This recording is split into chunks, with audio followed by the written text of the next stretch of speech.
وعلیکم السلام ورحمۃ اللہ وبرکاتہ۔ اللہ رب العالمین آپ کو خوش رکھے اور خیر و عافیت میں رکھے۔ آپ کا سوال یہ تھا کہ ایک شیعہ نے قرآن کریم کی ایک آیت کو کوٹ کیا ہے اور کہا ہے کہ امامت یا امام کا مرتبہ اور مقام نبی سے زیادہ اونچا ہوتا ہے، اور اس نے ایک آیت جو سورۃ البقرہ کی ہے، وَإِذِ ابْتَلَىٰ إِبْرَاهِيمَ رَبُّهُ بِكَلِمَاتٍ فَأَتَمَّهُنَّ قَالَ إِنِّي جَاعِلُكَ لِلنَّاسِ إِمَامًا۔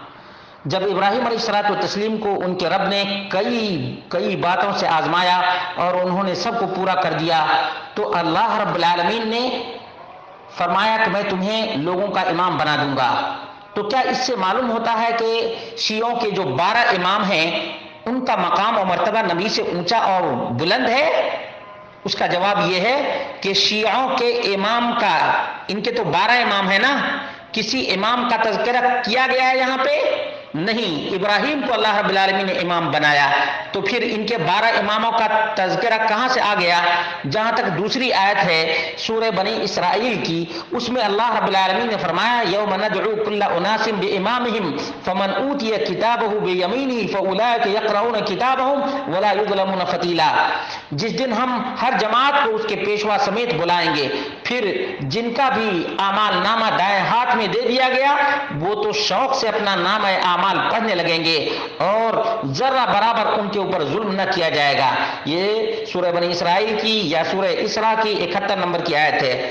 اس میں اللہ رب العالمین نے فرمایا کہ نامہ اعمال، اور اگر نامہ اعمال کے بجائے اگر کوئی امام کی بات لیتا ہے تو بھلا بتاؤ کہ محمد رسول اللہ صلی اللہ علیہ وسلم سے بڑا بھی کوئی امام ہو سکتا ہے؟ کیا نبی اکرم صلی اللہ علیہ وسلم نے معراج کے موقع پر اماموں کی اور انبیاء کی اور رسولوں کی اور تمام تر موجودین کی اللہ کے رسول صلی اللہ علیہ وسلم نے امامت نہیں فرمائی؟ کیا محمد رسول اللہ صلی اللہ علیہ وسلم کی امامت کے ہوتے ہوئے کسی اور کی امامت چل سکتی ہے؟ تو 12 اماموں کا یہ جو کھیل کھیلا جا رہا ہے، بازی کے اطفال بنایا جا رہا ہے، یہ پورا کا پورا فراڈ ہے، پورا کا پورا عیاری اور مکاری پر مبنی ہے۔ شیعہ کا قرآن سے کوئی لینا دینا نہیں، رسول اللہ صلی اللہ علیہ وسلم کی تعلیمات سے کوئی لینا دینا نہیں۔ ان کو کیا ہے؟ ان کو نسل پرستی ہے، ان کو کیا ہے؟ ان کو یہودیت پسند ہے، ان کو یہودیوں کا طریقہ پسند ہے، ان کو یہودیوں والی وصیت پسند ہے، اور اسی لیے وصیت کے بارے میں طرح طرح کی جھوٹی علم غلم اور عیاری مکاری پر مبنی باتیں پیش کرتے ہیں۔ اللہ رب العالمین ان شیعوں کو ہدایت عطا فرمائے۔ انہوں نے ایک نبی کو چھوڑا تو اللہ رب العالمین نے ان کو 12 اماموں میں مبتلا کر دیا، اور ایک امام ایسا بھی جس کا وجود بھی نہیں، جو پیدا بھی نہیں ہوا اور چھپ بھی گیا اور اب تک ڈرپوک چھپا بھی ہوا ہے، اس کو امام غائب بھی کہتے ہیں، مہدی منتظر بھی کہتے ہیں۔ یہ پورا کا پورا دین یہودی پروردہ ہے، یہودیوں سے لیا گیا۔ اس کا بانی کون ہے آپ لوگ جانتے ہیں؟ اس کا بانی عبداللہ بن سبا ہے۔ عبداللہ بن سبا یہودی تھا، اس نے دین اسلام کو بدنام کرنے کے لیے اور قرآن کریم سے لوگوں کے دل کو ہٹانے کے لیے اس نے شیعیت، رافضیت اور سبعیت کا راستہ اختیار کیا۔ اللہ رب العالمین اس کو ہلاک اور برباد کر دیا، اور علی مرتضی رضی اللہ تعالی عنہ نے اس کے ماننے والوں کو بھی جلایا۔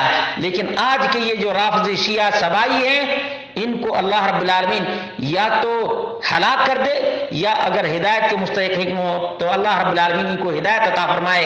قرآن میں کہیں بھی ان کے 12 اماموں کا ذکر نہیں۔ امام الانبیاء محمد رسول اللہ صلی اللہ علیہ وسلم کی رسالت کے مقابلے میں کسی اور کی رسالت کیسے چل سکتی ہے؟ امامت مصطفیٰ کے سامنے میں کسی اور کی امامت کیسے چل سکتی ہے؟ یہ تو خانواد نبوت سے نام کے طور پر لے رہے ہیں، ورنہ حقیقت میں ان کو نہ نبی کریم صلی اللہ علیہ وسلم سے محبت ہے، نہ آل بیت سے محبت ہے، نہ علی سے محبت ہے، نہ حسن سے محبت ہے، نہ حسین سے محبت ہے، کسی سے محبت نہیں۔ ان کا کام ہے دین مصطفیٰ کو بگاڑنا، دین اسلام کو بے کنی کرنا۔ اللہ رب العالمین ان شیعوں کے شر سے امت مسلمہ کو محفوظ رکھے۔ السلام علیکم ورحمۃ اللہ وبرکاتہ۔